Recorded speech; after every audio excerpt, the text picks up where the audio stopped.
وَلَقَدْ أَرْسَلْنَا نُوحًا إِلَىٰ قَوْمِهِ إِنِّي لَكُمْ نَذِيرٌ مُّبِينٌ أَلَّا تَعْبُدُوا إِلَّا اللَّهَ إِنِّي أَخَافُ عَلَيْكُمْ عَذَابَ يَوْمٍ أَلِيمٍ صدق اللہ العظیم۔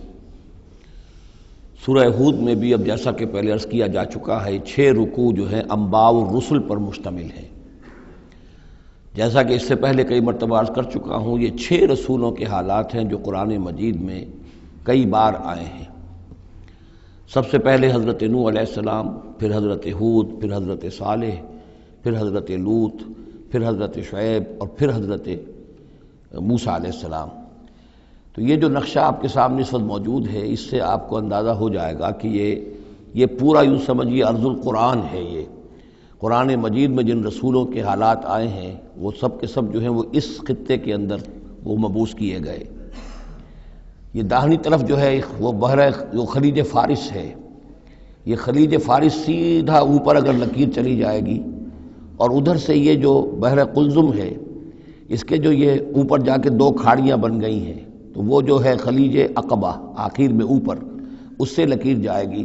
تو یہ دونوں لکیریں جہاں جا کر مل جائیں گی، وہ اس نقشے میں ابھی نظر نہیں آ رہا، ذرا نیچے کیجئے تو شاید نظر آ جائے گا۔ یہ جگہ ہے جہاں پہ وہ سرخ نشان بنا ہوا ہے، یہ علاقہ ہے جہاں کہ حضرت نوح علیہ السلام کی قوم آباد تھی، اور معلوم ہوتا ہے کہ اس وقت تک نسل انسانی صرف اسی علاقے میں تھی۔ یہیں پر عذاب آیا ہے، بہت بڑا جو طوفان آیا ہے، اور اسی سے ذرا اور اوپر چل کر شمال کی طرف پہاڑی علاقہ ہے کوہ ارارات، اور اسی میں کوہ جودی ہے۔ یہ علاقہ ہے وہ کہ جس کے اندر حضرت نوح علیہ السلام کی قوم آباد تھی۔ اس کے بعد جب وہ حضرت نوح علیہ السلام اور ان کے جو بھی بیٹے تھے وہ بچ کر جب آباد ہوئے ہیں، تو پھر ان کا ایک بیٹا جو ہے، ذرا اور نیچے بھی رکھیں، ان کا ایک بیٹا جو ہے حضرت سام، وہ عراق میں آ کر آباد ہو گئے۔ یہ جو سفید سا آپ کو نظر آ رہا ہے یہ عراق کا علاقہ ہے، یعنی اسی علاقے سے ذرا نیچے اترے اور عراق میں آباد ہو گئے۔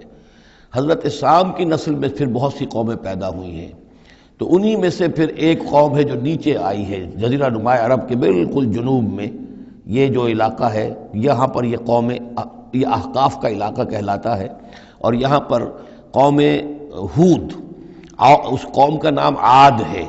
حضرت سام کی نسل ہی میں سے کوئی بہت بڑا سردار اٹھا جس کا نام عاد تھا، اور عاد کی سے پھر ایک نسل، ایک قوم شروع ہو گئی، وہ اس علاقے میں آباد تھی۔ اس کے ہاں جب شرک وغیرہ پیدا ہو گئے اور خرابیاں پیدا ہو گئیں تو اللہ تعالیٰ نے بہت سے نبی بھیجے، پھر آخر ایک رسول بھیجا، اور وہ حضرت ہود علیہ السلام ہے۔ ان کی دعوت کو رد کیا، یہ ہلاک کر دیے گئے۔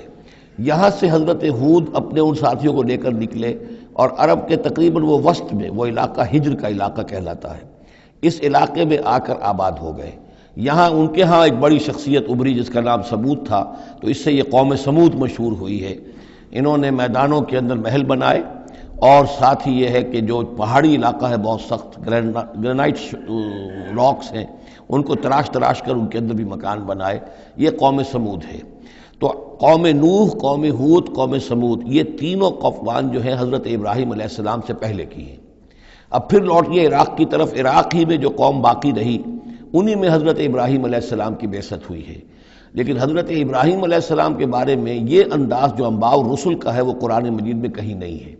یہاں پہ آپ دیکھیں گے سورہ ہود میں ان کا تذکرہ آئے گا، لیکن وہ قصص النبیین کے انداز میں تذکرہ آئے گا، انباء الرسل کے انداز میں نہیں آئے گا۔ حضرت ابراہیم یہاں سے، اور یہاں سے پھر انہوں نے ہجرت کی عراق سے، اور شام چلے گئے، پورا صحرا کراس کر کے شام میں جا کر، اور وہاں سے پھر انہوں نے اپنے بیٹے کو اسحاق کو آباد کیا، وہ جو سرخ نشان نظر آ رہا ہے آپ کو، یہ فلسطین کا علاقہ ہے۔ ایک بیٹے کو حضرت اسماعیل علیہ السلام کو یہاں مکے میں لا کر آباد کیا۔ اچھا، اس اپنے بھتیجے جو حضرت لوط علیہ السلام ان کے ساتھ ہی آئے تھے، ہجرت کی تھی انہوں نے، عراق سے اور شام پہنچے تھے، ان کو بھیجا ہے بحیرہ ڈیڈ سی جو ہے، بحیرہ مردار، اس کے کنارے پر یہ شہر آباد تھے، عمورہ اور صدوم، وہاں بھیجا ہے۔ تو انباء الرسل کے ضمن میں پھر قوم سمود کے بعد ذکر آئے گا تو وہ قوم لوط کا آئے گا۔ البتہ حضرت ابراہیم علیہ السلام ہی کی ایک تیسری بیوی قطورہ، ان کی اولاد میں سے مدین نام کے بھی ایک تھے، اور ان سے جو قوم چلی قوم مدین، وہ خلیج عقبہ کے داہنی طرف جو ہے مشرق میں، یہ یہاں آباد ہوئے۔ یہ علاقہ ہے ان کا جہاں پہ کہ حضرت شعیب علیہ السلام کو بھیجا گیا، اور خلیج کے قریب لے جائیے، خلیج کے قریب اس علاقے میں یہ مدین کا علاقہ ہے۔ اس میں حضرت شعیب علیہ السلام بھیجے گئے۔ اب یہ جو سینائی پیننسولا ہے، اس کو نقشے کو ذرا ہٹائیے داہنی طرف، ادھر لے جا، ادھر داہنی طرف ہٹائیں، تو ادھر جو ہے مصر ہے، وہ دریائے نیل نظر آ رہا ہے۔ یہاں سے یوں جو ہے حضرت یوسف علیہ السلام، چونکہ اب سورہ ہود کے بعد سورہ یوسف بھی آ جائے گی، تو حضرت یوسف علیہ السلام کو جب کہ ان کے بھائیوں نے کنویں میں پھینکا ہے اور وہ پھر قافلہ ان کو لے گیا ہے مصر، اور وہ پھر ذریعہ بن گئے پوری اس قوم کے مصر میں آنے کا، تو یہاں پھر حضرت موسیٰ علیہ السلام کی بعثت ہوئی ہے مصر میں۔ تو کل یہ علاقہ ہے کہ جن میں وہ انبیاء اور رسل جو ہیں مبعوث ہوئے ہیں کہ جن کا ذکر اکثر و بیشتر قرآن میں آتا ہے۔ لیکن جیسا کہ میں نے عرض کیا تھا، اس کا یہ مطلب نہیں ہے کہ صرف یہی رسول اور نبی آئے ہیں، دنیا میں اور بھی بہت سے نبی اور رسول آئے، لیکن قرآن میں تذکرہ انہی کا کیا گیا ہے کہ جن کا تذکرہ ان لوگوں کی اپنی روایات میں موجود تھا، جن کے ناموں سے یہ واقف تھے، لہذا انہی کے حوالے سے قرآن تو کتاب ہدایت ہے۔ ویسے تو ایک رسول کے قصے میں بھی وہ ساری ہدایت موجود ہے، اور 6 رسولوں کے قصوں میں بھی وہ ہدایت موجود ہے۔ اس حوالے سے یہ کہ سارے رسولوں کی تاریخ بیان کرنا یہ قرآن مجید کا موضوع نہیں ہے۔ آئیے اب متن کی طرف چلیے۔ وَلَقَدْ أَرْسَلْنَا نُوحًا إِلَىٰ قَوْمِهِ، اور ہم نے بھیجا نوح کو اس کی قوم کی طرف۔ إِنِّي لَكُمْ نَذِيرٌ مُّبِينٌ، انہوں نے کہا میں تمہارے لیے کھلا خبردار کر دینے والا ہوں۔ اللہ تعبدوا الا اللہ، کہ مت پوجو اللہ کے سوا کسی کو۔ انی اخاف علیکم عذاب یوم علیم، مجھے اندیشہ ہے تم پر ایک بڑے دردناک دن کے عذاب کا۔ فقال الملأ الذین کفروا من قومہ، تو کہا اس کے قوم کے ان سرداروں نے جنہوں نے کفر کی روش اختیار کی، ما نراک الا بشرا مثلنا، ہم نہیں دیکھتے اے نوح آپ کو مگر اپنے ہی جیسا ایک انسان۔ آپ کہاں سے اللہ کے رسول بن گئے، کیسے رسول بن گئے، کیسے اللہ نے چن لیا؟ آپ تو ہمارے جیسے ایک انسان ہیں۔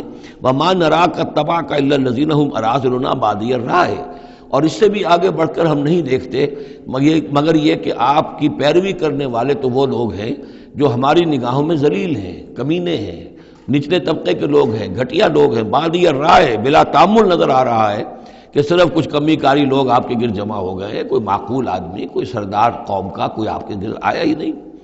وما نرا لکم علینا من فضل، اور ہمیں کوئی نظر نہیں آتا کہ آپ پر کوئی ہمارے اوپر کوئی فضیلت آپ کو حاصل ہے، آپ کو اور آپ کے ساتھیوں کو۔ بل نظنکم کاذبین، بلکہ ہمارا گمان تو یہی ہے کہ آپ جھوٹ بول رہے ہیں۔ قال یا قوم ارأیتم ان کنت علی بینۃ من ربی، اب یہ ذرا اس صورت کے اندر بار بار یہ الفاظ آئیں گے۔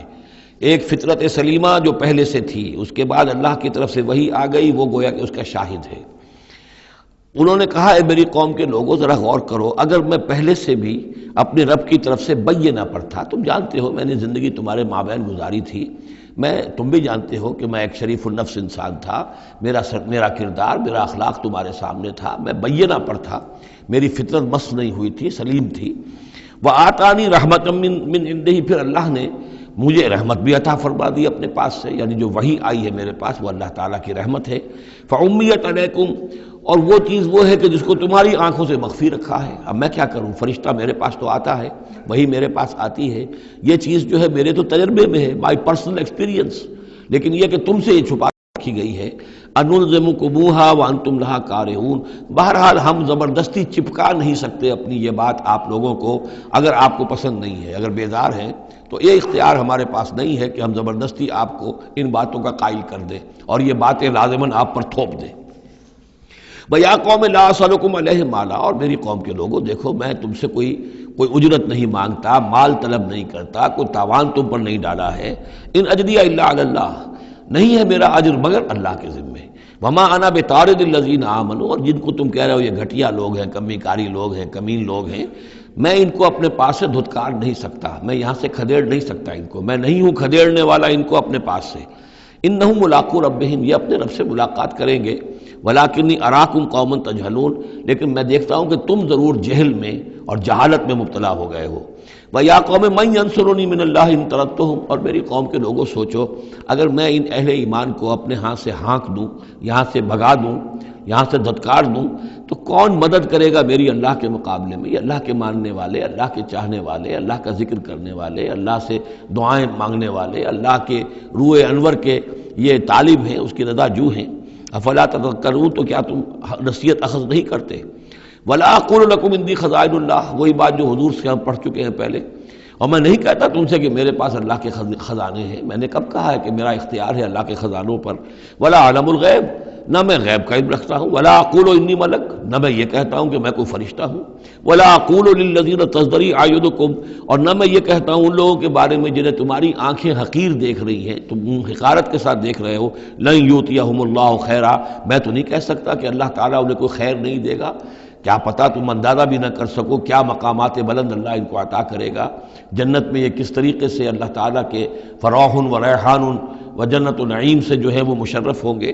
لا اقول انی ملک ولا اقول للذین تزدری اعینکم لن یؤتیہم اللہ خیرا، اللہ اعلم بما فی انفسہم، جو کچھ ان کے جیوں میں ہے دلوں میں اللہ خوب جانتا ہے، کس کے دل میں کتنا خلوص ہے، کتنی محبت ہے اللہ کے ساتھ، کتنی شوق ہے، کتنا شوق ہے اللہ سے ملاقات کا، تو یہ اللہ جانتا ہے۔ انی اذا لمن الظالمین، اگر میں تمہارے ان تانوں سے تنگ آ کر میں ان کو اپنے پاس سے اٹھا دوں، بھگا دوں، تو پھر یہ کہ میں تو خود ظالموں میں سے ہو جاؤں گا۔ قالوا یا نوح، انہوں نے کہا اے نوح قد جادلتنا، تم نے ہم سے خوب جھگڑا کیا، فاکثرت جدالنا، اور بہت جھگڑا کر لیا تم نے، یعنی یہ کہ جب وہ بالکل ان تمام باتوں کے جواب میں خاموش ہونے پر مجبور ہو گئے، معقول بات ہے جو جواب دیا جا رہا ہے ان کے پاس اب کوئی جواب نہیں ہے اس کا، فاتنا بما تعدنا ان کنت من الصادقین، اب آخری بات وہی ضد اور ہٹ درمی کی، تو پھر لے آؤ جس چیز کی ہمیں دھمکی دے رہے ہو، اگر تم سچے ہو وہ عذاب لے آؤ، اب ہم جو ہے ہمارے کان پک گئے ہیں تمہارے یہ بات سنتے سنتے، اور تم سے یہ مذاکرہ اور مجادلہ اور مناظرہ جو ہے مزید ہم جاری نہیں رکھنا چاہتے۔ قال انما یاتیکم بہ اللہ ان شاء، انہوں نے فرمایا کہ وہ تو اللہ لے آئے گا وہ عذاب تمہارے اوپر اگر وہ چاہے گا، انما یاتیکم بہ اللہ، وہ لائے گا تمہارے اوپر اللہ انشاء اگر وہ چاہے گا، وما انتم بمعجزین، اور پھر تم اس کو تھکا نہیں سکو گے بھاگ کر، یعنی تم اسے ہرا نہیں سکو گے، تم اس سے بچ کر بھاگ نہیں سکو گے۔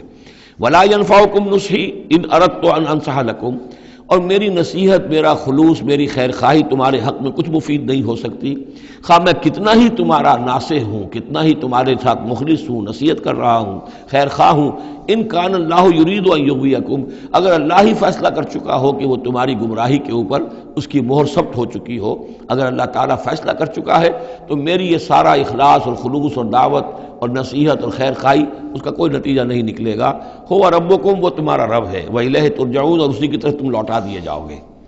ام یقولون افتراہ، کیا یہ کہتے ہیں کہ یہ اے محمد صلی اللہ علیہ وسلم آپ نے اس کو گھڑ لیا ہے؟ قل ان افتریتہ فعلی اجرامی، اب یہاں درمیان میں حضرت نوح علیہ السلام کی بات چل رہی ہے اور آگے بھی چلے گی، لیکن درمیان میں ایک جملہ معترضہ ہے۔ یہ ساری باتیں ہیں نبی جو آپ کو ہم وحی کے ذریعے سے بتا رہے ہیں، یہ ساری جو گفت و شنید ہوئی تھی حضرت نوح علیہ السلام کے اور ان کی قوم کے درمیان، آپ کو کیسے معلوم ہوئی؟ آپ نے گھڑ لی ہے؟ آپ کو کوئی فکشن ہے، کوئی سٹوری ہے، کیا ہے؟ نہیں، یہ تو اللہ تعالیٰ کی طرف سے ہے۔ قل ان افتریتہ، کہہ دیجئے اگر میں نے یہ گھڑی ہوئی ہوں یہ چیزیں، فعلی اجرامی، تو پھر یہ میرا جرم ہوگا، اس کا وبال مجھ پر آئے گا، وانا بریء مما تجرمون، ورنہ پھر یہ ہے کہ جو جرم تم کر رہے ہو، جھٹلا رہے ہو، تو میں اس سے بری ہوں۔ وأوحی الی نوح، اور وحی کر دیا گیا نوح کی جانب، انہ لن یؤمن من قومک الا من قد آمن، اب کوئی اور شخص ایمان نہیں لائے گا تمہاری قوم میں سے سوائے ان کے جو ایمان لا چکے ہیں۔ فلا تبتئس بما كانوا يفعلون، سو اب جو کچھ وہ کر رہے ہیں آپ اس پر افسوس نہ کریں اور غمگین نہ ہوں۔ واصنع الفلک بأعیننا ووحینا، اور اب آپ کشتی تیار کیجئے، کشتی بنائیے ہماری نگاہوں کے سامنے، یعنی ہم دیکھ رہے ہیں اور ہمارے انسٹرکشنز کے مطابق، ووحینا معلوم ہوتا کہ اللہ تعالیٰ کی طرف سے ہر یعنی سٹیپ پر ان کو وحی آ رہی ہے، اور کہ اس طرح کرو، اتنی لمبی بناؤ، ایسی لکڑیاں تیار کرو، بِأَعْيُنِنَا وَوَحْيِنَا، ہماری نگاہوں کے سامنے اور ہماری ہی انسٹرکشنز کے مطابق، وحی کے مطابق۔ وَلَا تُخَاطِبْنِي فِي الَّذِينَ ظَلَمُوا، اب دیکھنا جو ظالم ہیں ان کے بارے میں مجھ سے خطاب نہ کرنا، مجھ سے دعا نہ کرنا، مجھ سے بات نہ کرنا کہ فلاں جو ہے یہ میرا عزیز ہے اور فلاں میرا رشتہ دار ہے، اب جو بھی ظالم ہے اس کے بارے میں تمہاری طرف سے کوئی نرم بات نہ آئے۔ انہم مغرقون، اب یہ سب کے سب غرق کیے جائیں گے۔ وَيَصْنَعُ الْفُلْكَ، اب وہ نقشہ دیکھیے آپ چشم تصور سے، خشکی پر بیٹھے ہوئے ہیں اور حضرت نوح علیہ السلام آس پاس سمندر کہیں ہے ہی نہیں اور وہ کشتی بنا رہے ہیں۔ وَيَصْنَعُ الْفُلْكَ، اور وہ بنا رہے کشتی۔ وَكُلَّمَا مَرَّ عَلَيْهِ مَلَأٌ مِّن قَوْمِهِ سَخِرُوا مِنْهُ، جب بھی ان کی قوم کے سردار ان کے پاس سے گزرتے تھے وہ مذاق اڑاتے تھے کہ معلوم ہوتا اب تک تو ہم سمجھتے تھے کہ بہرحال یہ کچھ شاید بات بنا رہا ہے، جھوٹ بول رہا ہے، کیا کر رہا ہے، اب تو معلوم ہوتا بالکل ہی مت ماری گئی، اب کوئی جو ہے ہوش ٹھکانے نہیں رہے۔ تو وہ ہنستے تھے. سخروا منہ قال ان تسخروا منا فإنا نسخر منکم کما تسخرون. حضرت نوح فرماتے تھے کہ تم اگر ہم سے اب اس تمسخر کر رہے ہو، مذاق اڑا رہے ہو، تو وہ وقت قریب آنے والا ہے کہ ہم تمہارا مذاق اڑائیں گے جیسے کہ تم مذاق اڑا رہے ہو ہمارا. فسوف تعلمون من یاتیہ عذاب یخزیہ، تو تم عنقریب جان لو گے کہ کون ہے وہ جن پر کہ عذاب آتا ہے جو ان کو رسوا کر دے گا. ویحل علیہ عذاب مقیم، اور اس پر اترے گا وہ عذاب کے جو قائم رہنے والا ہے اور دائمی ہے. حتیٰ اذا جاء امرنا وفارت تنور، یہاں تک کہ جب ہمارا حکم آ گیا اور جوش مارا تنور نے. اب یہ جو ہے جہاں تک اس کا یعنی جیوگرافیکل یا جیولوجیکل جو بھی اس کا پس منظر ہے، اس کے ضمن میں ایچ جی ویلز نے جو بات کہی ہے وہ میں آپ کو بتا دینا چاہتا ہوں. اس کا کہنا یہ ہے کہ میڈیٹرینین کا جو اس کی سطح وہ بہت بلند تھی، اور ساحل کے ساتھ ساتھ جو ہے اس کے جو مشرقی ساحل ہے اس کا جو شام کا اور فلسطین کا، تو یہاں پر جو ہے وہ اونچے پہاڑ تھے. جیسے کراچی کے بارے میں بھی کہا جاتا ہے کہ کراچی کے بعض علاقے جو ہیں وہ سطح سمندر سے نیچے ہیں، لیکن ساحل کے ساتھ ساتھ اونچا علاقہ ایسا ہے کہ جو سمندر کو روکے ہوئے. اگر کسی جگہ پر ایسا ہو تو اگر کہیں کوئی ایک سوراخ بھی ہو جائے تو یہ ایسا ہی ہے جیسے کسی بڑے بند میں سوراخ ہو جائے. اگر خدا نہ خواستہ کہیں تربیلا ڈیم میں یا کہیں کوئی اور اس طریقے کی بات ہو جائے تو پھر جو تباہی آئے گی اس کا آپ اندازہ کر لیجئے. تو ان کا کہنا یہ ہے کہ وہ سیلاب جو آیا ہے تو میڈیٹرینین میں وہ جو اس کا ساحلی علاقہ تھا اس میں سے کہیں وہ راستہ نکلا ہے پانی کا اور پھر سمندر آیا ہے، اور وہ سمندر جو ہے پورے مڈل ایسٹ کے علاقے کے اوپر جو ہے اس کے اوپر وہ پانی سمندر کی شکل بن گیا ہے. یہ ہے ان کی تعویل. اس لیے کہ تاریخی طور پر اور طبقات الارض کا جو علم ہے وہ بتاتا ہے کہ اس پورے علاقے میں ایک بہت بڑے وسیع پیمانے پر فلڈ کے آثار موجود ہیں. وہ آثار جو ہیں وہ ایسے ہیں کہ اس پورے علاقے کے اندر وہ فلڈ آیا تھا، اور اس کی یہ توجیہ ہے جو وہ لوگ کرتے ہیں. بہرحال اس میں تین چیزیں ہوئی ہیں. ایک تو یہ کہ کسی ایک جگہ سے کوئی تنور ہو سکتا ہے کہ کوئی سوراخ جو ہے، جیسے کہ آپ کو معلوم ہے بڑے بڑے جو بند ہیں ان میں بعض اوقات صرف جو چوہوں کے بل ہوتے ہیں ان کی وجہ سے سوراخ ہو جاتے ہیں. نہروں کے کناروں میں جو بند ٹوٹتا ہے نہر کا، تو کہیں کوئی چوہوں نے کوئی سوراخ کیا ہوتا ہے، اس میں سے پانی بہنا شروع ہوا اور نہر ٹوٹ گئی. اسی طریقے سے ہو سکتا ہے کہ کسی تنور کے اندر سے پہلی مرتبہ پانی نکلا ہو. پھر یہ کہ زمین کے بھی اللہ تعالیٰ نے جو ہے وہ کھول دیے سوتے، اور آسمان سے بھی پانی برسا. تو یہ پانی جو ہے زمین کا اور آسمان کا پھر مل گیا، اور اس طریقے سے وہ عظیم جو ہے سیلاب آیا جس سے کہ وہ پوری قوم ہلاک ہو گئی. اور وہ کشتی جو ہے وہ بہت عرصے تک تیرتی رہی اس سمندر کے اوپر، اور پھر ہوتی ہوئی وہ کوہ ارارات میں اس کی جو ایک چوٹی ہے جودی، اس پر جا کر ٹک گئی. واللہ عالم. ابھی اس پر مزید ضرورت ہے اصل میں کام کرنے کی. ویسے یہ خبریں بھی ہیں کہ بعض اوقات کوئی کشتی نما چیز دیکھی گئی ہے. یہ علاقہ جو ہے اصل میں کہ جو جہاں پہ ترکی کی سرحد ملتی ہے روس کے ساتھ، ادھر وہ آذربائیجان وغیرہ کا علاقہ ہے، ادھر پھر یہ ترکی ہے، اوپر روس کا علاقہ جو ہے، تو اس میں ادھر سے راستہ جو ہے بہت دشوار گزار ہے، چڑھ نہیں سکتے. روس کی طرف سے راستہ ہے، اس کی چوٹیوں پر بعض پائلٹس نے کہیں دیکھا ہے اور خبر دی ہے کہ کوئی بہت بڑی کشتی قسم کی شے جو ہے وہ کسی چوٹی کے اوپر رکھی ہوئی ہے. اور قرآن مجید چونکہ بار بار کہتا ہے کہ ہم اسے برقرار رکھیں گے، ایک وقت آئے گا کہ وہ لوگوں کے لیے ایک نشانی بن کر ظاہر ہوگی، تو اس سے معلوم ہوتا ہے کہ وہ کشتی اب بھی وہاں پر موجود ہے اور انسان جو ہے اس تک رسائی حاصل کرے گا. وَيَصْنَعُ الْفُلْكَ فَكُلَّمَا مَرَّ وَفَارَ التَّنُورُ حَتَّىٰ إِذَا جَاءَ أَمْرُنَا وَفَارَ التَّنُورُ، جب ہمارا حکم آ پہنچا اور جوش مارا تنور نے، ابل پڑا تنور. قُلْ نَحْمِلْ فِيهَا مِنْ كُلِّ زَوْجَيْنِ اثْنَيْنِ، تو ہم نے کہا اے نوح اپنی اس کشتی میں تمام حیوانات کا ایک ایک جوڑا رکھ لو، وَأَهْلَكَ، اور اپنے گھر والوں کو بھی، اپنے گھر والے اہل و عیال کو، إِلَّا مَنْ سَبَقَ عَلَيْهِ الْقَوْلُ، سوائے آپ کے اہل و عیال میں سے وہ کہ جن کے بارے میں پہلے حکم گزر چکا ہے. یہ حضرت نوح کے خاندان میں سے ایک ان کی بیوی اور اسی بیوی کا بیٹا یام، تین بیٹے ان کے ساتھ بچے ہیں جو اہل ایمان تھے، حام، سام اور یافس. سام کی اولاد ہے وہ جو نیچے تمام ہم نے ابھی نقشہ دیکھا ہے، حضرت ابراہیم بھی سامی ہیں، اور یہ قوم عاد بھی سامی، قوم سمود بھی سامی، یہ سیمیٹک ریسز کہلاتی ہیں. لیکن یہ کہ حضرت حام کی اولاد، اب وہ اس تفصیل میں نہیں جا سکتا، اور حضرت یافس کی اولاد یہ اور دوسرے علاقوں میں جا کر آباد ہو گئے. یہ جو نیچے کی طرف اترے ہیں یہ حضرت سام کی نسل ہے. چوتھا بیٹا ان کا تھا یام، یا اس کا ایک خطاب اور بھی تھا کنعان، اور اس کی جو ماں تھی تو یہ مشرک تھے اور یہ اہل ایمان کے ساتھ شریک نہیں تھے، لہذا یہ کشتی میں شامل نہیں ہوئے. تو آپ اب رکھ لیجئے، سوار کرا لیجئے اپنی کشتی میں من کل زوجین اثنین، ہر نوع کا ایک ایک جوڑا، تمام حیوانات میں سے، وَأَهْلَكَ، اور اپنے گھر والوں کو، إِلَّا مَنْ سَبَقَ عَلَيْهِ الْقَوْلُ، مگر سوائے اس کے کہ جن کے اوپر پہلے سے حکم ہو چکا ہے، وَمَنْ آمَن، اور باقی جتنے بھی اہل ایمان آپ کے ہیں ان سب کو بھی سوار کر لیجئے، وَمَا آمَنَ مَعَهُ إِلَّا قَلِيلٌ، اور نہیں ایمان لائے تھے ان کے ساتھ مگر بہت ہی کم، نہ ہونے کے برابر۔ قلیل جو ہے انگریزی میں اے لٹل اور ڈی لٹل، ان دونوں میں جو فرق ہے، یہاں قلیل جو ہے دی لٹل کے معنی میں آیا ہے کہ بالکل نہ ہونے کے برابر۔ وقال اركبوا فيها بسم الله مجريها ومرساها، اور حضرت نوح نے فرمایا اب سوار ہو جاؤ اس میں، اللہ کے نام کے ساتھ ہی ہے اس کا چلنا بھی اور اس کا لنگر انداز ہونا بھی، اللہ ہی اس کو چلائے گا بھی جب تک یہ پانی میں تیرتی رہے گی، اور اللہ ہی کے حکم سے یہ لنگر انداز ہوگی جہاں بھی اللہ کی مشیت ہوگی کہ یہ لنگر انداز ہو جائے۔ ان ربی لغفور الرحیم، یقین میرا رب غفور الرحیم ہے۔ وہی تجری بہم فی موج کالجبال، اب وہ کشتی چل رہی تھی ان کو لے کر موجوں میں، اور موجیں پہاڑ پہاڑ جیسی موجیں۔ ونادى نوح ابنہ، اور نوح نے پکارا اپنے بیٹے کو، اسی کو یام کو یا کنعان کو، وکان فی معزل، اور وہ ایک کنارے کی طرف تھا، یا بنی ارکب معنا، اے میرے بیٹے آؤ ہمارے ساتھ شریک ہو جاؤ، ولا تکن مع الکافرین، اور کافروں کا ساتھ نہ دو، کافروں کے ساتھ نہ رہو بلکہ ہماری کشتی میں آ جاؤ۔ قال سآوی الی جبل یعصمنی من الماء، اس نے کہا نہیں نہیں، میں ابھی اس پہاڑ کے اوپر چڑھ جاؤں گا، میں وہاں پہنچ جاؤں گا، وہ مجھے پانی سے بچا لے گا۔ قال لا عاصم اليوم من امر اللہ الا من رحم، حضرت نوح نے فرمایا نہیں، آج کے دن کوئی شے بچانے والی نہیں ہے اللہ کے امر سے سوائے اس کے جس پر اللہ ہی رحم فرما دے۔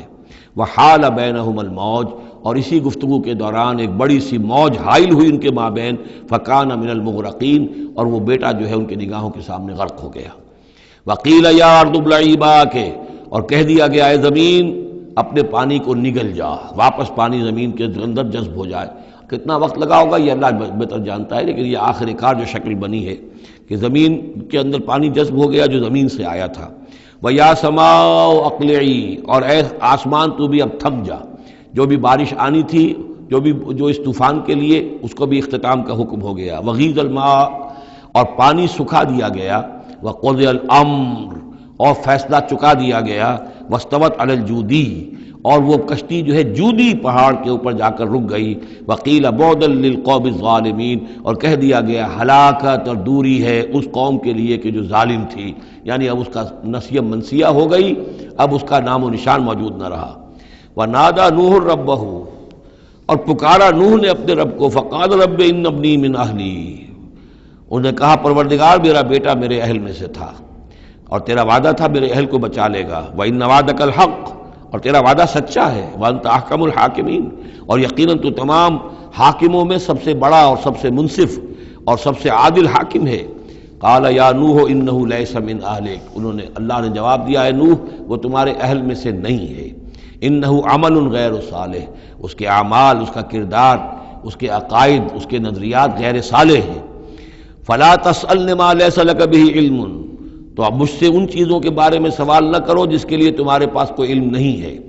انی اعوذک ان تکون من الجاہلین، اور میں تمہیں نصیحت کر رہا ہوں کہ تم جاہلوں میں سے نہ بن جاؤ۔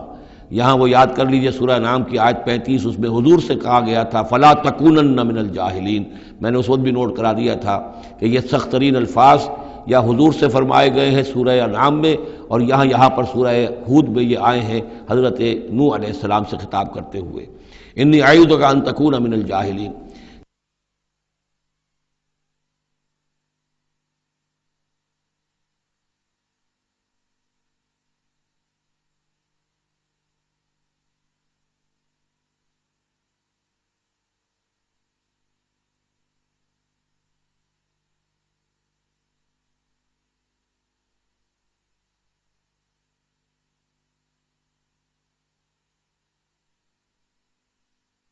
سنت اس کو تسلیم نہیں کرتے، اس کی وجہ یہ ہے کہ جو قاعدہ دیا گیا ہے سورہ نور میں وہ یہ ہے کہ اللہ تعالیٰ صالح لوگوں کے لیے بیویاں بھی دیکھ دیتا ہے، اور جو خبیثات للخبیثین والخبیثون للخبیثات والطیبات للطیبین والطیبین للطیبات، تو یہ چیزیں جو ہے اس کے چونکہ خلاف جاتا ہے، اس لیے یہ کہ صرف مشرک ہونے کی حد تک کہ یہ مشرک تھے باپ ماں بیٹا، اس لیے جو کٹے رہے تو اسی پر اہل سنت کا اجماع ہے۔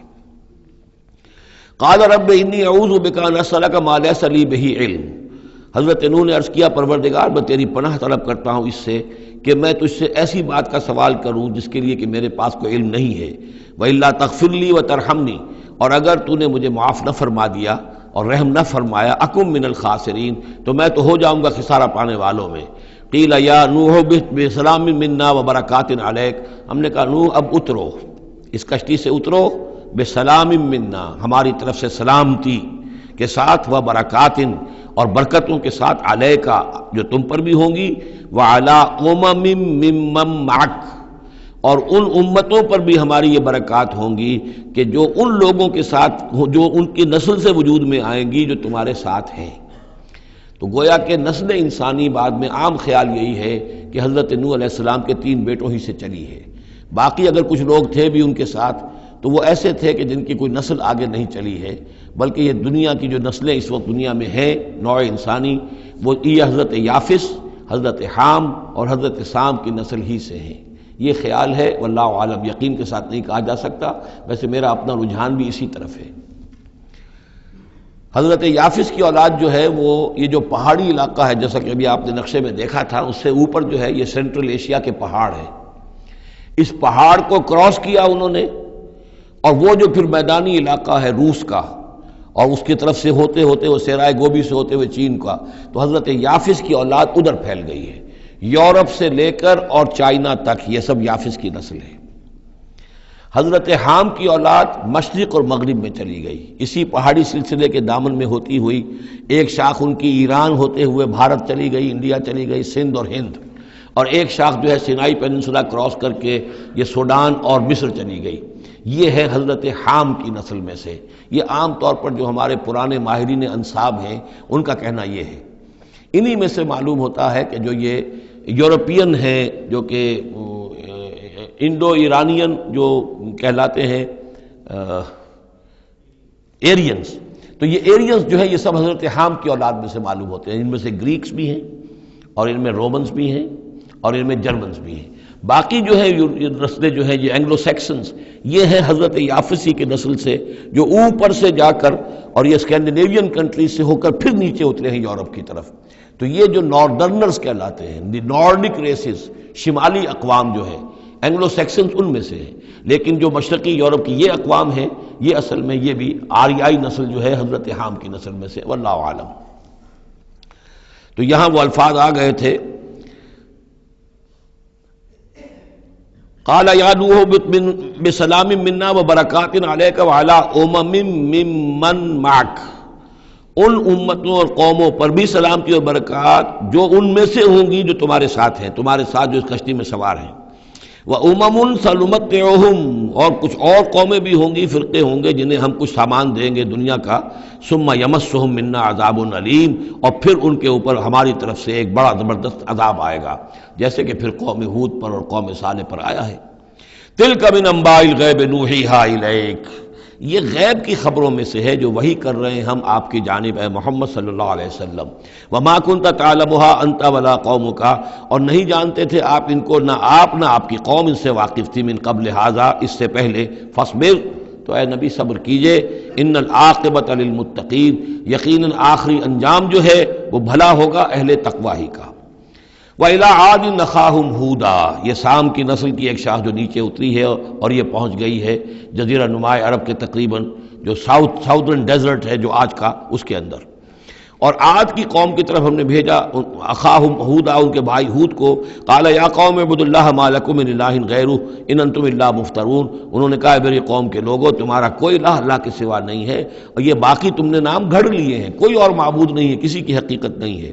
یا قوم لا اسألکم علیہ اجرا، اور میری قوم کے لوگوں میں تم سے کوئی اجر کا طالب نہیں ہوں، ان اجری الا علی الذی فطرنی، نہیں ہے میرا اجر مگر اسی کے ذمے جس نے مجھے پیدا فرمایا، افلا تعقلون، تو کیا تم عقل سے کام نہیں لیتے؟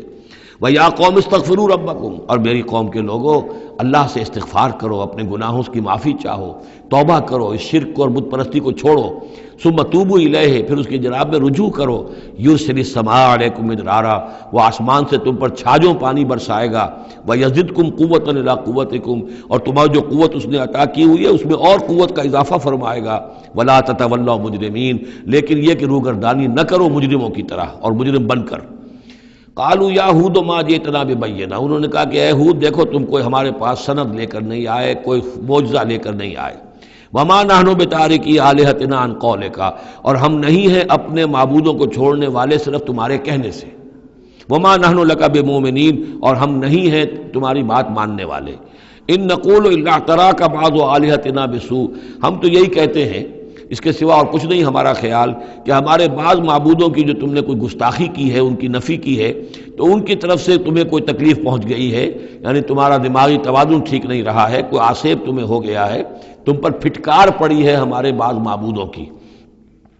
قال انی اشہد اللہ واشہدوا، حضرت ہود نے فرمایا دیکھو میں اللہ کو گواہ کر کے کہہ رہا ہوں اور تم بھی گواہ رہو، انی بریء مما تشرکون، کہ جن کو تم شریک ٹھہرا رہے ہو میں ان سے بری ہوں، بیزار ہوں، میرا ان سے کوئی تعلق نہیں۔ وہی بات جو حضرت ابراہیم نے فرمائی تھی کہ مجھے ان کا کوئی خوف نہیں، من دونہ ہی، اس کے سوا تم جو شرک کر رہے ہو، فکیدونی جمیعا، تو تم سب کے سب مل کر میرے خلاف جو چاہو کارروائی کر لو، کیدونی، جو چالیں چلنی چاہے چل لو، ثم لا تنظرون، مجھے کوئی مہلت نہ دو، انی توکلت علی اللہ ربی و ربکم، میں نے تو توکل کیا ہے اپنے رب پر، اللہ پر جو میرا بھی رب ہے اور تمہارا بھی رب ہے، ما من دابۃ الا هو آخذ بناصیتها، نہیں ہے کوئی بھی جاندار مگر یہ کہ اس کی پیشانی جو ہے اللہ ہی کے ہاتھ میں ہے۔ وہ دعا جو میں نے آپ کو سنائی تھی اس میں حضور کے الفاظ بھی یہ ہیں، وَنَاصِيَتِي بِيَدِكَ، اللہم انی عبدک وابن عبدک وابن امتک فی قبضتک ناصیتی بیدک ماض فی حکمک عدل فی قضاؤک۔ ہوا آخذ بناصیتها، ہر جاندار کی پیشانی اللہ کے ہاتھ میں، یعنی اس کی قسمت، اس کی تقدیر، اسے کیا ملنا ہے، اس کے ساتھ کیا ہونا، یہ سب اللہ کے ہاتھ میں ہے۔ ان ربی علی صراط مستقیم، یقیناً میرا رب تو سیدھی راہ پر ملے گا، سیدھی توحید کی راہ پر جاؤ گے تو رب کے قریب پہنچو گے۔ میرا رب جو ہے وہ عدل و انصاف کے راستے سے اور صراط مستقیم ہی سے اس تک رسائی حاصل ہو سکتی ہے۔ فَإِن تَوَلَّوْا فَقَدْ أَبْلَغْتُكُم مَّا أُرْسِلْتُ بِهِ إِلَيْكُمْ، پھر اگر تم پیٹھ موڑ لو، منہ پھیرو، انکار کرو، تو میں نے پہنچا دیا ہے تمہیں وہ پیغام جو مجھے دے کر بھیجا گیا تھا، مَا أُرْسِلْتُ بِهِ إِلَيْكُمْ۔ وَيَسْتَخْلِفُ رَبِّي قَوْمًا غَيْرَكُمْ، پھر میرا رب جو ہے تمہیں تباہ کرے گا، ختم کرے گا اور تمہاری جگہ کسی اور قوم کو لے آئے گا۔ وَلَا تَضُرُّونَهُ شَيْئًا، اور تم اس کا کچھ بگاڑ نہیں سکو گے۔ إِنَّ رَبِّي عَلَىٰ كُلِّ شَيْءٍ حَفِيظٌ، یقیناً میرا رب جو ہے ہر چیز کا نگہبان ہے۔ وَلَمَّا جَاءَ أَمْرُنَا، جب ہمارا حکم آ گیا، عذاب کا فیصلہ، نجینا ہودًا والذین آمنوا معہ، ہم نے نجات دے دی، بچا لیا ہود کو اور ان کو جو اس کے ساتھ ایمان لائے تھے، برحمت منا، اپنی رحمت سے، ونجیناہم من عذاب غلیظ، اور ہم نے انہیں بچا لیا ایک بہت ہی گاڑھے اور بھاری عذاب سے۔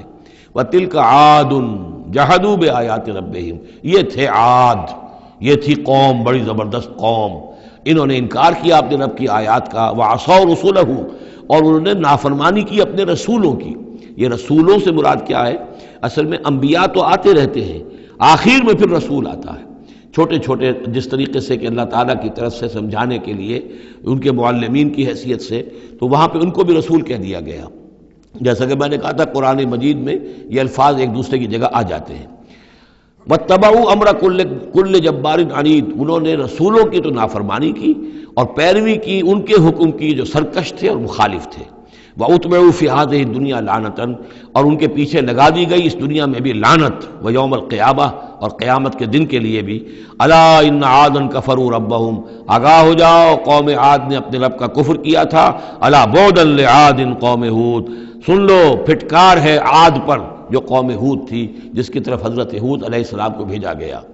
وَإِلَىٰ ثَمُودَ أَخَاهُمْ صَالِحًا، اب ان میں سے جو لوگ بچے تھے وہ پھر آگے وسطی علاقے کی طرف گئے ہیں اور وہاں ہجر کے علاقے میں جا کے آباد ہوئے، وہاں سمود نام کی ایک بڑی قوم ابھری، اور ان کے اندر بھی جب پھر وہی خرابیاں آ گئیں، وہی شیطان نے ان کو پٹی پڑھائی، وہی بت پرستی شروع ہو گئی، وہی ان کے معبود ہو گئے، تراش لیے انہوں نے۔ تو الی ثمود اخاہم صالحا، سمود کی طرف ہم نے بھیجا ان کے بھائی صالح کو. قال یا قوم اعبدوا اللہ ما لکم من الہ غیرہ، انہوں نے فرمایا کہ اے میری قوم کے لوگو، اللہ کی بندگی کرو، تمہارا کوئی معبود اس کے سوا نہیں ہے. ہوا انشاکم من الارض، اس نے تمہیں زمین سے اٹھایا ہے، ابھارا ہے، بنایا ہے زمین سے. واستعمرکم فیہا، اور اس میں تم کو آباد کیا ہے. فاستغفروہ، تو اس سے استغفار کرو، اس سے اپنے گناہ بخشواؤ. ثم توبوا الیہ، اور پھر اس کی جانب میں رجوع کرو. ان ربی قریب مجیب، یقین میرا رب قریب ہے اور دعا کا قبول کرنے والا ہے. قالوا یا صالح قد كنت فینا مرجوا، انہوں نے کہا ہے صالح تم سے تو ہماری بڑی امیدیں وابستہ تھی.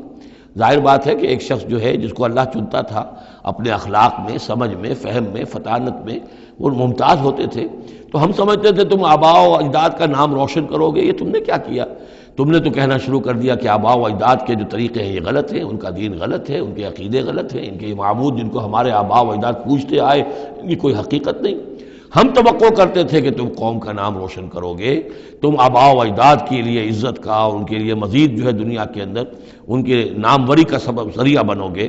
قالوا یا صالح قد كنت فینا مرجوا، تم سے تو ہمیں بہت سی امیدیں تھی قبل ھذا، اس سے پہلے. اتنہانا نعبد ما یعبد آباؤنا، یہ کیا ہوا تم ہمیں روک رہے ہو ان چیزوں کو پوجنے سے کہ جن کو ہمارے آباء و اجداد پوجتے تھے. وَإِنَّنَا لَفِي شَكٍّ مِّمَّا تَدْعُونَا إِلَيْهِ مُرِيبٍ، اور یقیناً جس چیز کی طرف تم ہمیں بلا رہے ہو اس کے بارے میں ہمیں شکوک و شبہات ہیں، ہمارا دل اس پر ٹھکتا نہیں ہے. قَالَ يَا قَوْمِ أَرَأَيْتُمْ إِن كُنتُ عَلَىٰ بَيِّنَةٍ مِّن رَّبِّي، وہی بات انہوں نے کہی، اے میری قوم کے لوگوں سوچو، اگر میں پہلے سے بھی اپنے رب کی طرف سے بینہ پر تھا، میری فطرت سلیم تھی، تم دیکھتے تھے کہ میں تمہارے درمیان ایک اچھا آدمی تھا، صاف ستھرا کردار رکھنے والا انسان تھا، میری فطرت صالح تھی. وَآتَانِي مِنْهُ رَحْمَةً، اور اللہ نے پھر مجھے اپنے پاس سے رحمت عطا کر دی. اب وہی آ گئی، نبوت عطا کر دی گئی. فَمَن يَنصُرُنِي مِنَ اللَّهِ إِنْ عَصَيْتُهُ، تو اب اگر میں اللہ کی نافرمانی کروں تو مجھے کون بچائے گا اللہ سے؟ کون اس کی پکڑ سے مجھے بچا سکے گا؟ فما تزیدوننی غیر تقصیر، تو تم تو اضافہ نہیں کرو گے میرے لیے مگر خسارے کے اندر. تم چاہتے ہو کہ میں اپنی اس چیز کو چھوڑ کر اور آباء و اجداد کا نام لوں اور ان کے معبودوں کو پوجنا شروع کر دوں، تو تم تو میری تباہی کے در پہ ہو. وَيَا قَوْمِ هَٰذِهِ نَاقَةُ اللَّهِ لَكُمْ آیَةٌ، اور دیکھو میری قوم کے لوگوں، یہ اللہ کی اونٹنی ہے، تمہارے لیے ایک نشانی ہے. فَذَرُوهَا تَأْكُلْ فِي أَرْضِ اللَّهِ، اسے چھوڑے رکھو، یہ چرتی رہے اللہ کی زمین میں، جہاں چاہے جہاں سے چاہے کھائے. وَلَا تَمَسُّوهَا بِسُوءٍ، اور دیکھنا کسی برے ارادے سے اس کو ہاتھ نہ لگانا. فَيَأْخُذَكُمْ عَذَابٌ قَرِيبٌ، تو پھر تمہیں آ پکڑے گا وہ عذاب کہ جو اب دور نہیں ہے، قریب ہی ہے.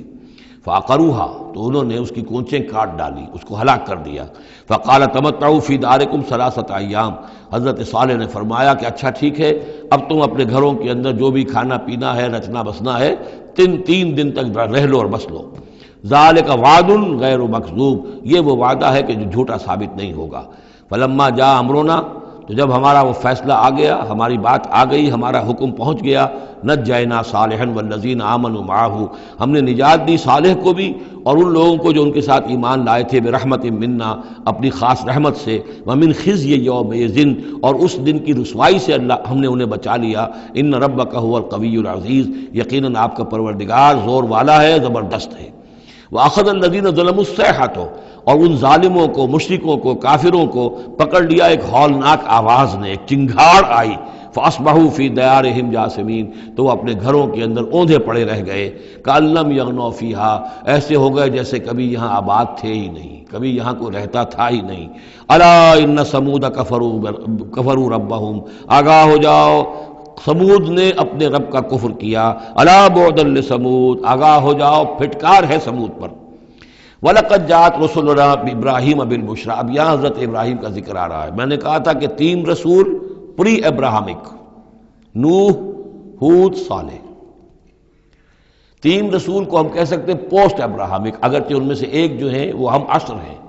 حضرت لوط حضرت ابراہیم علیہ السلام ہی کے بھتیجے ہیں، انہی پر ایمان لائے تھے، ان کے ساتھ ہی انہوں نے ہجرت کی تھی. پھر ان کے بعد شعیب، وہ بھی حضرت نوح حضرت ابراہیم کی نسل سے ہیں. پھر جو بھی بنی اسرائیل تھے ان میں موسیٰ بھیجے گئے، وہ بھی حضرت ابراہیم کی نسل سے ہیں. آخری رسول محمد صلی اللہ علیہ وسلم وہ بھی ابراہیم کی نسل سے ہیں.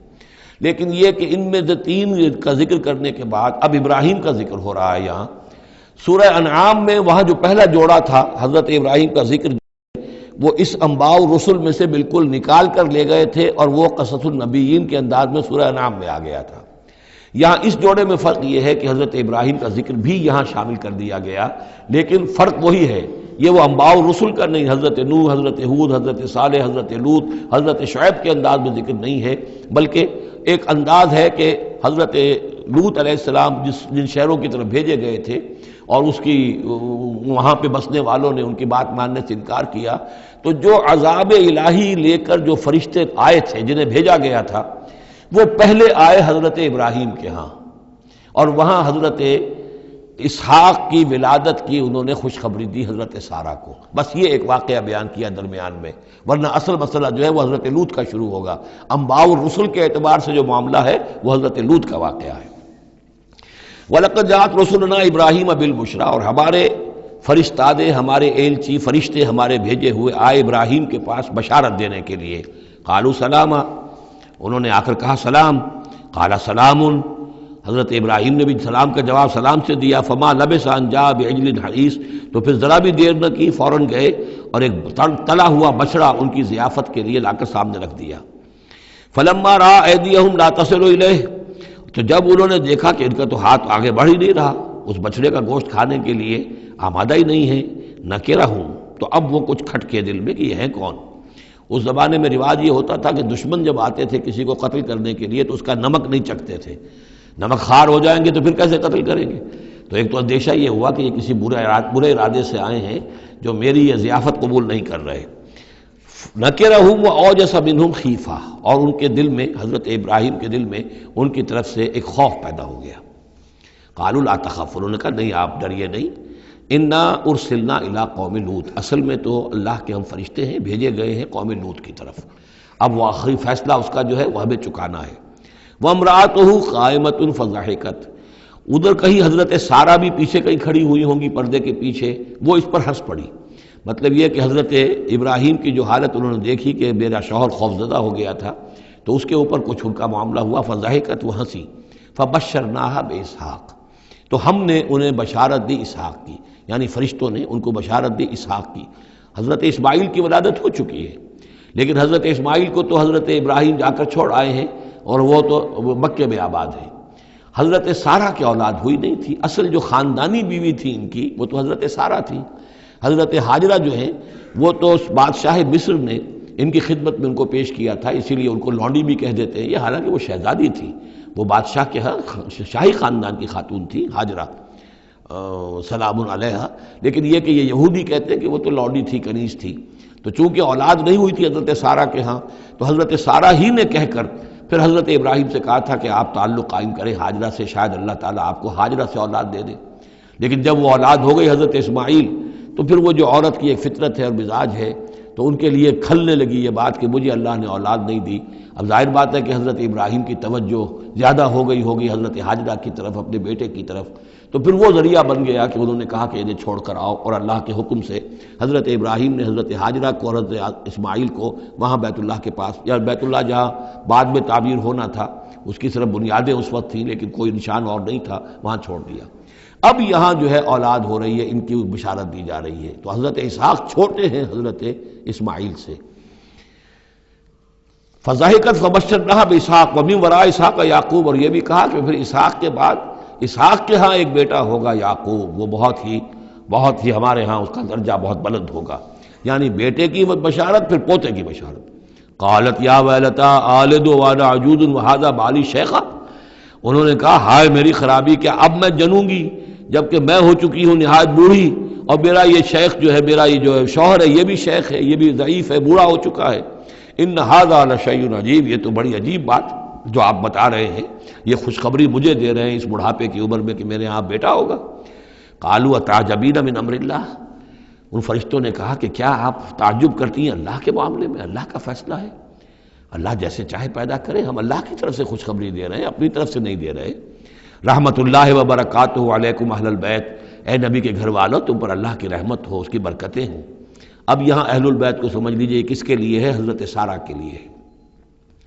اہل بیت رسول ازواج مطہرات ہیں، ان کی ایکسٹینشن ہے جو حضور نے کہا ہے اللہم ہؤلاء اہل بیتی، اے اللہ یہ بھی میرے اہل بیت ہیں۔ حضرت فاطمہ، حضرت علی، حضرت حسن، حضرت حسین، وہ بھی اہل بیت میں یہ ایکسٹینشن ہے۔ اہل بیت اصلاً نبی کی بیوی، یہاں پر کس کے لیے آ رہا؟ حضرت سارہ کے لیے۔ گھر والے، ہم کہتے بھی ہیں گھر والے، گھر والے کون ہوتے ہیں؟ گھر والی تو بیوی ہوتی ہے۔ قالوا اتعجبین من امر اللہ رحمۃ اللہ وبرکاتہ علیکم اہل البیت انہ حمید مجید، یقیناً اللہ حمید ہے اور مجید ہے، بہت بزرگ ہے، بڑائیوں والا ہے، اور اپنی ذات میں ستودہ صفات ہے۔ فلما ذهب عن ابراہیم الروع، جب ابراہیم کا خوف جاتا رہا، وجاءت البشریٰ، اور یہ بشارت پہنچ گئی، ان کے لیے خوشی کی بات تھی کہ اب سارہ کے ہاں بھی اللہ تعالیٰ بیٹا عطا کرے گا۔ یجادلنا فی قوم لوط، اب اس نے جھگڑنا شروع کر دیا ہم سے قوم لوط کے بارے میں۔ یہ مجادلہ جو ہے یہ تورات میں بڑی تفصیل سے آیا ہے کہ دیکھو تم جو جا رہے ہو، اگر اس شہر کے اندر، ان بستیوں کے اندر 50 آدمی بھی راست باز ہوں گے تو کیا کرو گے؟ کیا پھر بھی ہلاک کر دو گے؟ فرشتوں نے کہا نہیں، اگر 50 آدمی وہاں ہوئے، اگر راست باز ہوئے تو ہم ہلاک نہیں کریں گے۔ اچھا دیکھو، میری کوئی حیثیت نہیں ہے، میں بہت ناچیز ہوں، لیکن میں پھر جرأت کرتا ہوں، میں اللہ سے عرض کرتا ہوں کہ اچھا ہو سکتا ہے 40 ہوں وہاں پر۔ تو پھر اچھا 40 بھی ہوئے تو پھر ہم ان کو بھی پھر چھوڑ دیں گے، بستیوں کے اوپر عذاب نہیں آئے گا۔ ہوتے ہوتے 5 پہ آ گئے، جس پہ کہ آخر میں کہا گیا کہ اے ابراہیم چھوڑو اب اس بات کو، اب یہ تیرے رب کا فیصلہ آ چکا۔ وہاں ایک بھی نہیں ہے، تم 5 کی بات کر رہے ہو۔ وہاں تو سوائے حضرت لوط علیہ السلام کے خود اور ان کی 2 بیٹیوں کے اور کوئی بھی نہیں تھا کہ جو ان شہروں میں سے بچا ہو۔ تو یجادلنا فی قوم لوط، اب وہ قوم لوط کے بارے میں ہم سے جھگڑنے لگے، یعنی چونکہ وہ حلیم الطبع تھے، طبیعت میں نرمی تھی، وہی جو حضور کی طبیعت میں بھی تھی، حضرت ابوبکر کی طبیعت میں بھی تھی، اس وجہ سے انہوں نے کہا کہ عذاب سے بچنے کی کوئی شکل ہو سکے۔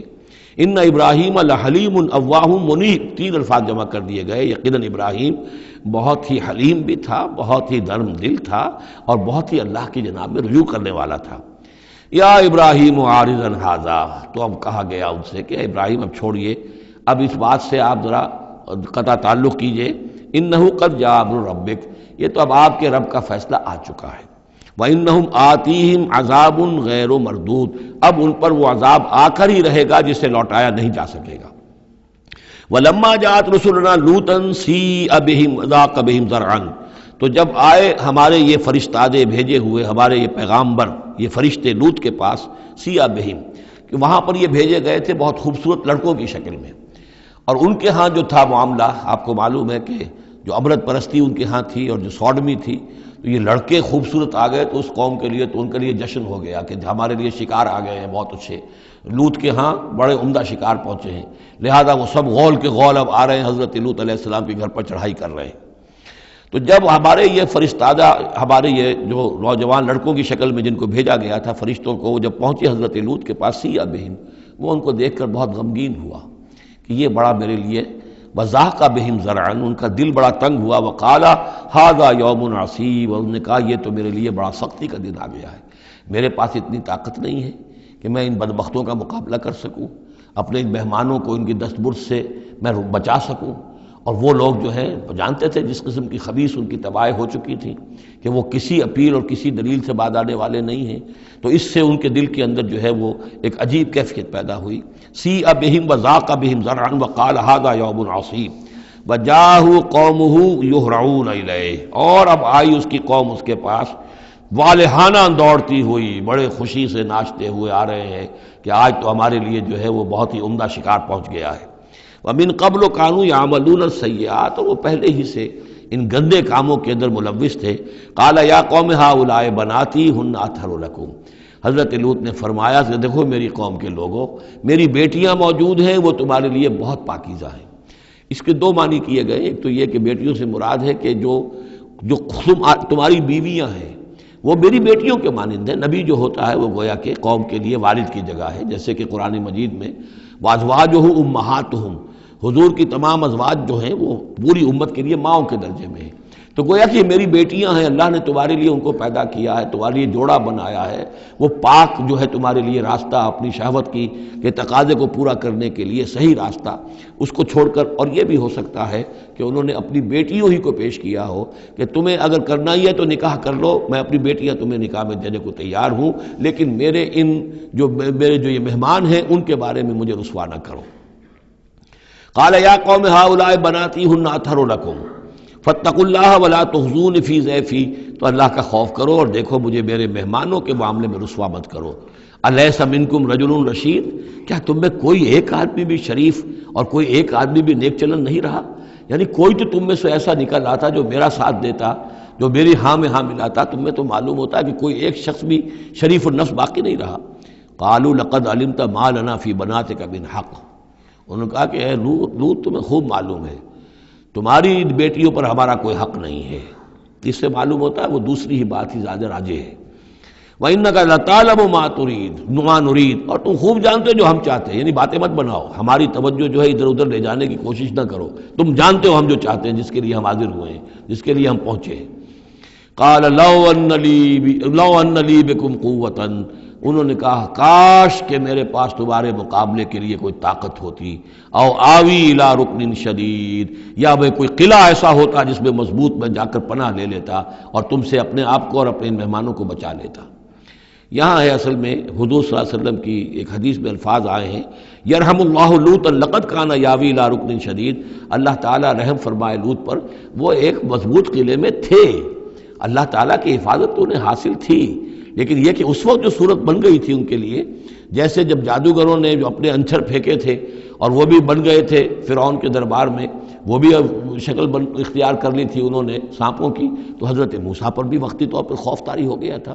تو بن بنائے طب بشری خوف کا ہو جانا یہ کوئی نبوت کی عصمت کے منافی نہیں ہے۔ تو یہاں پر بھی اللہ تعالیٰ کی حفاظت تھی، اور جیسا کہ آیا فرشتوں نے پھر ذرا سا ایک ہاتھ ہلایا اور سب کے سب اندھے ہو گئے، وہ اس طرح کا معاملہ تفاصیل تورات میں ہے۔ قال لو ان لی بکم، لیکن جو حسرت کی کیفیت تھی اور جس طرح ضیق میں ان کی جان اس وقت آئی تھی، اس کا تصور کیجئے، کاش کہ میرے پاس تمہارے مقابلے کے لیے طاقت ہوتی، او آوی الی رکن شدید، یا کوئی ایسا ہوتا مضبوط مستحکم قلعہ جس میں جا کر میں پناہ لے لیتا۔ قالوا یا لوط انا رسول ربک، ان فرشتوں نے کہا اے لوط گھبرائیں نہیں، ہم آپ کے رب کے پیغامبر ہیں، بھیجے ہوئے ہیں، لن یصلوا الیک، یہ آپ تک پہنچ ہی نہیں پائیں گے، آپ کو کوئی گردن نہیں پہنچا سکیں گے، آپ بالکل اطمینان رکھیں۔ فَأَسْرِ بِأَهْلِكَ بِقِطْعٍ مِّنَ اللَّيْلِ، اور بھی رات کا ایک حصہ جو باقی ہے اس میں آپ اپنے اہل کو لے کر، اپنے گھر والوں کو لے کر نکل جائیے اس بستی سے۔ وَلَا يَلْتَفِتْ مِنْكُمْ أَحَدٌ، اور کوئی بھی آپ میں سے پیچھے نہ دیکھے، پیچھے توجہ نہ کرے، پیچھے کی طرف کوئی خیال نہ آئے کہ ہمارے دوست تھے اور ہمارے یہ تھے اور ہمارے عزیز تھے، إِلَّا امْرَأَتَكَ، اور آپ کی بیوی بھی ساتھ نہیں جائے گی، وہ بھی یہیں رہے گی۔ یہ دو بیویاں ہیں جلیل القدر پیغمبروں کی، جن کا ذکر پھر آئے گا بڑی وضاحت کے ساتھ سورہ تحریم میں۔ ایک حضرت نوح علیہ السلام کی بیوی اور ایک حضرت لوط کی بیوی، کہ یہ اگرچہ کہ کانتا تحت عبدین من عبادنا صالحین فخانتاہما فلم یغنیا عنہما من اللہ شیئا، اگرچہ وہ ہمارے دو بہت ہی نیک اور بہت ہی برگزیدہ بندوں کے تحت تھیں، ان کے گھروں میں آباد تھیں، لیکن یہ کہ انہوں نے خیانت کی، اور اس کے نتیجے میں یہ ہے کہ پھر وہ اللہ تعالیٰ کے عذاب سے ان کے شوہر انہیں بچا نہیں سکے، نہ حضرت نوح بچا سکے اپنی اس بیوی کو اور نہ حضرت لوط بچا سکے اپنی اس بیوی کو۔ الا امرأتک، سوائے آپ کی بیوی کے، انہ مصیبھا ما اصابہم، اس کے اوپر تو وہی مصیبت آ کر رہنی ہے جو ان سب پر آنی ہے۔ ان موعدہم الصبح، اور دیکھیے ان کے وعدے کا وقت صبح کا ہے، صبح کو وہ عذاب آ جائے گا۔ الیس صبح بقریب، کیا صبح قریب نہیں ہے؟ یعنی اب جلدی کیجئے، اب آپ فوری طور پر یہاں سے اپنی بچیوں کو لے کر نکل جائیے۔ فلما جاء امرنا جعلنا عالیہا سافلہا، جب ہمارا حکم آ پہنچا ہم نے اس کے اونچے کو نیچا کر دیا، یعنی کسی بستی کو تلپٹ کیا جائے تو چھت نیچے ہو جائے گی اور جو بنیادیں اوپر آ جائیں گی، عالیہا سافلہا، الٹ کر رکھ دیا بستیوں کو، وامطرنا علیہا حجارۃ من سجیل، اور مزید ان کے اوپر ہم نے بارش برسائی کنکروں کی، پتھروں کی، یعنی یہ کہ ایک طرف تو یہ کہ کچھ زلزلہ آیا یا کچھ اور زمین میں دھماکہ ہوا، ایکسپلوژن ہوا جس سے وہ بستیاں الٹ گئیں، اور اس کے بعد یہ ہے کہ آسمان سے پھر بارش ہوئی ہے ان پر سجیل۔ یہ سجیل اصل میں فارسی کا لفظ ہے سنگ گل، سنگ گل یعنی یہ کہ مٹی جو ہے اگر کسی صحرا کے اندر تھوڑی سی پھوار پڑے اور زیادہ تیز بارش نہ ہو تو وہ ہر قطرے کے ساتھ تھوڑی سی مٹی مل کر وہ ایک چھوٹا سا دانہ بنتا ہے، اور وہ پھر دھوپ جب پڑتی ہے تو وہ پھر پک جاتا ہے، جیسے کہ کہیں آپ اینٹیں پکاتے ہیں اپنے ان کے اندر بھٹیوں کے اندر، یہ پھر کہلاتی ہے سنگ گل، یعنی یہ پتھر تو ہے لیکن یہ پتھر نہیں ہے، یہ مٹی کے بنے ہوئے پتھر ہیں، کنکر ہیں، ان کنکروں کی بارش ہوئی جس کے اندر کہ اس کو بالکل دفن کر دیا گیا ان دونوں شہروں کو۔ منضود تہ بر تہ وہ جو بارش ہو رہی تھی کنکروں کی تہ بر تہ، مسومۃ عند ربک، اور وہ نشان زد تھے تیرے رب کی طرف سے، یعنی ہر ایک کے لیے معلوم تھا کہ کس کو کون سا پتھر لگنا ہے اور کون سا جو شخص ہے اس کی ہلاکت کس کے ذریعے سے ہونی ہے۔ وما ہی من الظالمین ببعید، اور یہ ان ظالموں سے کوئی زیادہ دور نہیں ہے، یعنی جو مشرکین مکہ ہیں، جو قریش ہیں اور عرب کے جو مشرک ہیں، ان سے یہ بستیاں کوئی دور تو نہیں ہیں، اس لیے کہ یہ جب جاتے تھے فلسطین کی طرف اپنے قافلے لے کر تو یہاں سے گزرتے تھے۔ قوم سمود کا مسکن بھی ان کے راستے میں آتے تھے، قوم مدین کا علاقہ بھی ان کے راستے میں آتا تھا، پھر یہ عمورہ اور صدوم کی بستیوں کے جو ہے یہ بھی کچھ ان کے جو آثار باقی رہ گئے تھے وہ بھی آتے تھے۔ وَإِلَىٰ مَدْيَنَ أَخَاهُمْ شُعَيْبًا، اور مدین کی طرف ہم نے بھیجا ان کے بھائی شعیب کو۔ میں بتا چکا ہوں یہ بنی قطورہ میں سے ہیں مدین، اور پھر ان سے جو ایک قوم بڑی بنی وہ آ کر خلیج عقبہ کے داہنی طرف جو ہے یہ علاقے کے اندر آباد ہو گئی، اور یہ انٹرسیکشن ہے، روڈز کا کراس روڈ ہے۔ قافلے جو جنوب سے شمال کو جاتے تھے یمن سے شام کو، اور شام سے یمن کو، وہ گزرتے تھے شمالاً جنوباً، اور قافلے جو عراق سے آتے تھے اور مصر کو جاتے تھے وہ گزرتے تھے شرقاً غرباً۔ اس طریقے سے یہ جو ہے انٹرسیکشن تھا ان قافلوں کا، تو یہاں بڑی خوشحالی ہوئی، کاروبار چمکے ان کے، لیکن اس قوم کے اندر پھر وہ خرابیاں آئیں جو ہم پڑھ چکے ہیں سورہ اعراف میں، کم تولنا، کم ناپنا، رہزنی کرنا، جھوٹ بولنا، دھوکہ دینا، یعنی شرک کے علاوہ۔ وَإِلَىٰ مَدْيَنَ أَخَاهُمْ شُعَيْبًا، اور مدین کی طرف ہم نے بھیجا ان کے بھائی شعیب کو۔ قَالَ يَا قَوْمِ اعْبُدُوا اللَّهَ مَا لَكُم مِّنْ إِلَٰهٍ غَيْرُهُ، انہوں نے بھی یہی کہا کہ اے میری قوم کے لوگو، اللہ کی بندگی کرو، تمہارا کوئی الہ نہیں ہے اس کے سوا۔ وَلَا تَنقُصُوا الْمِكْيَالَ وَالْمِيزَانَ، اور نہ کم رکھو پیمانوں کو اور نہ ہی میزان تول کو۔ إِنِّي أَرَاكُمْ بِخَيْرٍ، میں تمہیں دیکھ رہا ہوں کہ آسودہ حال ہو، اللہ نے تمہیں آسودہ حال کیا ہے۔ انی اخاف علیکم عذاب یوم محیط، لیکن اگر تم اپنی ان غلط بدعمالیوں سے باز نہ آئے تو مجھے اندیشہ ہے کہ تم پر ایک ایسے دن کا عذاب آ جائے گا جو تمہیں گھیر لے گا۔ وَيَا قَوْمِ أَوْفُوا الْمِكْيَالَ وَالْمِيزَانَ بِالْقِسْطِ، اور میری قوم کے لوگوں پیمانہ اور تول جو ہے عدل اور انصاف کے ساتھ پورا دیا کرو۔ وَلَا تَبْخَسُوا النَّاسَ أَشْيَاءَهُمْ، اور مت کم کیا کرو، گھٹایا کرو لوگوں کے لیے ان کے سامان۔ وَلَا تَعْثَوْا فِي الْأَرْضِ مُفْسِدِينَ، اور نہ ہی زمین میں فساد بچاتے پھرو۔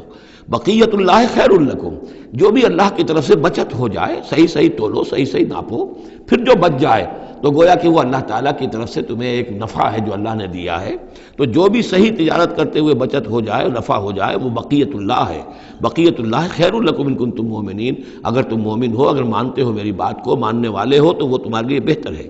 وما انا علیکم بحفیظ، لیکن میں تمہارے اوپر کوئی نگران اور نگہبان نہیں ہوں، میں ٹھیکیدار نہیں ہوں، میرا کوئی زور تم پر نہیں چل رہا، میں تمہیں سمجھا رہا ہوں اور نیکی کی تلقین کر رہا ہوں۔ قالوا یا شعیب وصلاتک تأمرک ان نترک ما یعبد آباؤنا، انہوں نے کہا اے شعیب، کیا تمہاری نماز تمہیں اس بات کا حکم دیتی ہے کہ ہم چھوڑ دیں ان کو کہ جن کو پوجتے تھے ہمارے آباء و اجداد؟ اگرچہ حضرت شعیب کی گفتگو میں تذکرہ نہیں ہے، لیکن یہ کہ وہ کامن مرض جو ہے، مشترک مرض، بیماری، وہ تو موجود تھا، یعنی وہ شرک۔ او ان نفعل فی اموالنا ما نشاء، یا یہ تمہاری نماز جو ہے تمہیں روکتی ہے، حکم دیتی ہے اس بات کا کہ ہم اپنے مال میں جو چاہے نہ کر سکیں۔ ہمارا مال ہے، یہ جو آج بھی دنیا میں تصور ہے، سیکریڈ رائٹ آف اونرشپ، میرا مال ہے، میں جو چاہوں کروں، اسی سے پھر وہ ساری خرابیاں پیدا ہوتی ہیں۔ مال آپ کا ہے، اللہ کی امانت ہے، آپ کے پاس ہے، مالک اللہ ہے، لیکن اس میں اللہ کے حکم کے مطابق تصرف کرنا ہے۔ یہاں کوئی سیکریڈ رائٹ آف اونرشپ نہیں ہے۔ یو آر ٹرسٹیز، یہ امانت چند روزہ نزد ماست، در حقیقت مالک ہر شے خداست۔ یہ تو چند دن کی ایک امانت ہے تو ہمارے پاس جو ہے، ورنہ حقیقت میں تو مالک حقیقی ہر شے کا اللہ ہے۔ تو جب انسان مالک اپنے آپ کو سمجھتا ہے فی اموالنا، تو پھر ما نشاء، جو ہم چاہیں گے کریں گے۔ اور نفعل فی اموالنا ما نشاء، تو تم ہمیں روکنا چاہتے ہو اس چیز سے۔ تمہاری نماز اور دینداری جو ہے، اس نے تمہیں یہی سکھایا ہے کہ ایک تو ہمارے معبودوں سے ہمیں برگشتہ کرو، اور دوسرے یہ کہ ہمیں یہ کہو، یہ کرو، یہ نہ کرو۔ ہمارے مال ہیں، ہم جیسے چاہیں گے اس کے اندر معاملہ کریں گے۔ انک لانت الحلیم الرشید، ہاں ایک ہی تم ہی تو رہ گئے ہو کہ جو بہت نیک ہو، باوقار ہو، باقی تم ہم پر تنقیدیں کر رہے ہو، ہمیں کہہ رہے ہو کہ ہم غلط کام کر رہے ہیں۔ قال یا قوم ارأیتم ان کنت علی بینۃ من ربی، انہوں نے وہی بات فرمائی میری قوم کے لوگوں، سوچو اگر میں پہلے سے بھی اپنے رب کی طرف سے بینہ پر تھا، میری فطرت صحیح تھی، میرا کردار صحیح تھا، میں تمہارے ہاں ایک نیک انسان کی حیثیت سے معروف تھا، جیسے حضور الصادق الامین کی حیثیت سے متعارف تھے، وَرَزَقَنِي مِنْهُ رِزْقًا حَسَنًا، اور اللہ تعالیٰ نے اور اپنے پاس سے مجھے اچھا رزق دیا ہے، وحی آئی ہے، نبوت مجھے مل گئی ہے، وَمَا أُرِيدُ أَنْ أُخَالِفَكُمْ إِلَىٰ مَا أَنْهَاكُمْ عَنْهُ، اور میں یہ ہرگز نہیں چاہتا کہ جس چیز سے تمہیں میں روک رہا ہوں، تمہیں اس سے روک کر میں خود وہی کام کرنے لگوں۔